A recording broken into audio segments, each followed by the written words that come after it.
Welcome back. We're joined now, a special guest, the former manager at the Toledo Sports Arena, if I'm getting it all correct there, Gary Wyse joining us. Or manager of the former sports arena. The former sports arena, correct, yeah, it is no longer there. We've upgraded just a little bit here. What's your thoughts on this building, Gary? Oh, the Lucas County Arena just is one of the finer establishments for a fan that I've seen in all my years of travel, and probably been in a few dozens of these things, but just one of the finest buildings I've ever seen.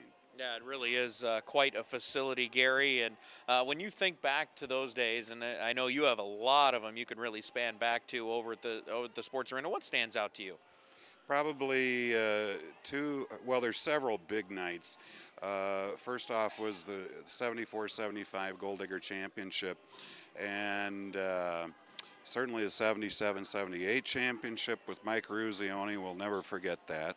2 years later, something that didn't even happen in our building, but still was a big deal, was the Olympic gold medal in Lake Placid.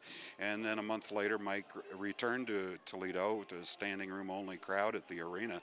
It just shook the building. We could literally feel the building shake that night. So we had Scott Hamilton and so many of the other hockey teams in the building, wrestling with Hulk Hogan and everything. There are a lot of great nights in that building. And I know today we're honoring more of the Toledo Storm. You go over Storm, Gold Diggers.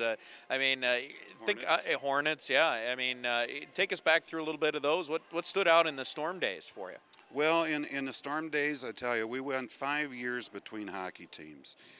5 years between the Gold Diggers and the Storm. We didn't know if hockey would even return to Toledo.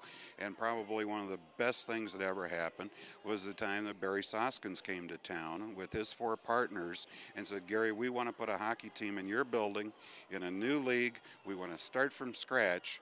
They did, and 2 years later, when the team actually started, Chris McSorley takes them to the championship round first year. It was just phenomenal.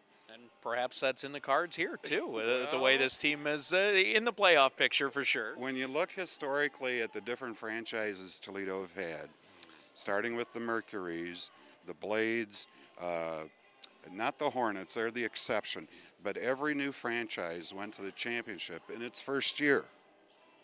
Now, it may not have won, but it went to the championship series and playoffs of the first year of each new franchise. So, well, make sure you tell Nick. You do have something to look forward to. All right, Gary, I appreciate you taking a few minutes. Great to see you here at the arena this weekend. Thanks. Thank you, Matt. All right, that's Gary Wyse joining us here. We'll be back with more in a moment.